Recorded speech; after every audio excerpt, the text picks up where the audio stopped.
The National Archives of Terravane hold census records dating back to 1888, documenting every citizen enumerated in the nation's 17 provinces. The records before that year do not exist, not lost in a fire, not damaged by flood. They were never transferred to the archives at all. According to official documentation, the 1888 census was the first comprehensive national enumeration ever conducted in Terravane, and no systematic population records existed before that date. Except that is not quite true. I found evidence while researching inheritance disputes from the 1870s. Legal cases required proof of family lineage, and attorneys repeatedly cited census verification in their arguments.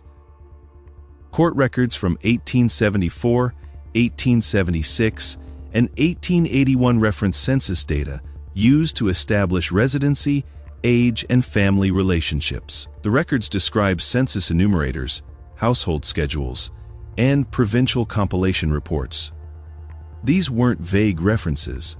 They were specific citations to enumeration years, district numbers, and page locations within provincial census archives. But when I tried to access those archives, they didn't exist. The provincial census records referenced in court documents from the 1870s and early 1880s are not in any archive.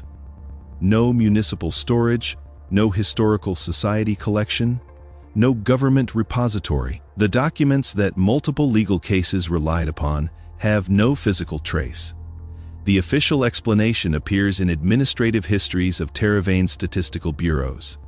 It states that prior to 1888, population enumeration was conducted locally and inconsistently. Some provinces attempted census counts, but the efforts were poorly organized, incompletely documented, and never centralized. The 1888 census was the first coordinated national effort, conducted under the newly established Bureau of National Statistics, which standardized methodology and created permanent archival records. Reasonable, logical. Except for the court cases that cited those non-existent provincial records as established documentary evidence. Here is what strikes me about the timing. The Bureau of National Statistics was created by statute on the 15th of January 1887. Its founding mandate was to conduct a comprehensive national census and establish permanent record-keeping protocols. The first national census began on the 1st of March, 1888, and was completed by November of that year. The Bureau's first annual report, published in January 1889, describes the 1888 census as the inaugural enumeration of the Terravane population. But I found budget records from the provincial governments dating to the 1860s and 1870s. Multiple provinces allocated funds for decennial census operations. The allocations appear in 1860, 1870, and 1880. The budget line items specify expenditures for enumerator wages, form printing, and data compilation. The 1870 census budget for Meriden Province totaled 6,200 marks. The 1880 census budget was 7,100 marks. Money was allocated, enumerators were presumably paid, forms were printed. But no census records from those years survive. I searched for the enumerators themselves. Provincial employment records from 1880 list temporary workers hired for population enumeration duties. I found 43 names across 3 provinces. The employment period was listed as March through June 1880. The records note that workers were paid from the provincial census allocation. I tried to trace what those 43 enumerators collected. The employment records don't specify. The provincial archives contain no census schedules from 1880, no summary reports, no population tallies, just the evidence that enumerators were hired and paid to collect data that has left no documentary trace. Now here is where the timing becomes difficult to explain. I found a directive from the Terravane Council of Provinces dated the 12th of November, 1886, 2 months before the Bureau of National Statistics was established. The directive ordered all provincial governments to transfer their census records to a central repository in preparation for the creation of a national statistical office. The directive specifically mentioned records from the 1860, 1870, and 1880 enumerations. The directive acknowledged that previous censuses existed. It ordered their centralization. Then 2 months later, the Bureau was created, and its mandate described the 1888 census as the first. I requested access to the records of the transfer process mentioned in the 1886 directive. The National Archives has no documentation of census records being received from provincial governments in 1886 or 1887. No transfer receipts, no inventory lists, no acknowledgement that anything was delivered. The provinces were ordered to transfer records. The order implied those records existed, but there is no evidence they were ever sent, and no evidence they were ever received. But here's the detail that doesn't fit. I found correspondence between the director of the newly created Bureau of National Statistics and the provincial governor of Western Province, dated February 1887. The bureau director, a man named Callum North, wrote to request access to Western's previous census records for the purpose of methodological review and comparative analysis. The provincial governor responded that Western census records from 1870 and 1880 had been transferred to the central repository as directed in November 1886. The records were no longer in provincial custody, but the central repository has no record of receiving them. I searched for other correspondence between North and provincial governors. I found similar exchanges with 5 other provinces. In each case, North requested access to previous census records. In each case, the provincial governors stated the records had been transferred to central storage per the November directive and were no longer accessible at the provincial level. 6 provinces confirmed they had sent their census records to the central repository. The central repository has no documentation of receiving anything.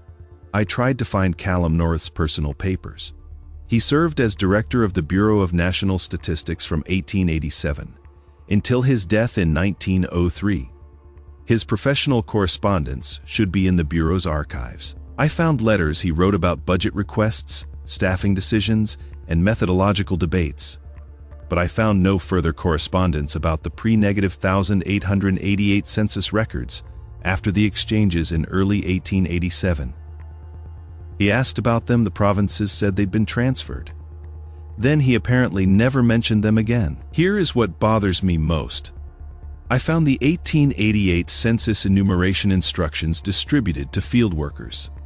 The instructions include a section on how to handle households that had been enumerated in previous local counts. The instructions state if household members indicate they were previously counted in a provincial census, note this in the remarks column, but conduct full enumeration as if no prior record exists.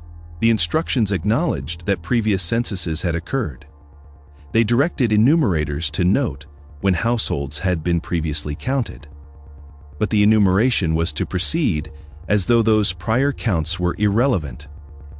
I searched the 1888 census schedules for remarks about previous enumeration. The schedules are preserved in the National Archives. I examined records from 3 provinces. In the remarks columns, I found 17 notations similar to Household State's previous enumeration 1880 or head of household reports being counted in prior census. The enumerators documented that households remembered being counted before, but those prior counts don't exist in any archive. I found one more document that I haven't been able to explain. It is a memo dated December 1887 from Bureau Director Callum North to the Chief Archivist of the National Archives. The memo reads, "Confirming our discussion, census records transferred from provincial custody will be retained in restricted storage pending review of archival classification protocols. Access limited to Bureau personnel until further notice." The memo confirms that census records were transferred. It states they were placed in restricted storage. It limits access pending classification review. I requested information about restricted storage protocols in 1887. The National Archives has no documentation of restricted census storage. No classification review. No records of Bureau personnel accessing restricted materials. The memo describes a storage arrangement that left no administrative trace. The current census records in the National Archives begin in 1888, complete, organized, and publicly accessible. Before 1888, there is nothing. Court records from the 1870s reference census data that doesn't exist. Provincial budgets funded enumerations that produce no surviving documentation. Governors confirmed transferring records to a repository that has no record of receiving them. A bureau director requested access to records, was told they'd been centralized, then wrote a memo about restricted storage that created no administrative trail. And the 1888 census instructions acknowledged that previous enumerations had occurred while simultaneously treating them as if they had never happened. I tried to trace individual families backward from the 1888 census. The 1888 records include fields for age and birthplace. A person listed as age 45 in 1888 would have been 25 in 1868, 35 in 1878. If provincial censuses occurred in 1870 and 1880, those individuals should appear in those records. I selected 50 households from the 1888 census whose members' ages indicated they would have been adults during the 1870 and 1880 enumerations. All 50 households include remarks indicating they were established residents, not recent arrivals. Many had been in the same location for decades. Those 50 households, containing approximately 200 individuals who would have been innumerable adults in 1870 and 1880, have no documentary existence before 1888. No census records, no voter registrations that might have served similar purposes, no tax rolls that enumerated household members. They appear in the documentary record, fully formed in 1888, with no prior paper trail. The official narrative is that before 1888, systematic population enumeration didn't exist in Terravane. Local, inconsistent efforts occurred, but left no reliable records. The 1888 census was the first professional, comprehensive, permanent enumeration. But court cases cited census verification from the 1870s. Provincial budgets funded decennial enumerations in 1860, 1870, and 1880. Enumerators were hired and paid. Governors confirmed transferring completed records to a central repository.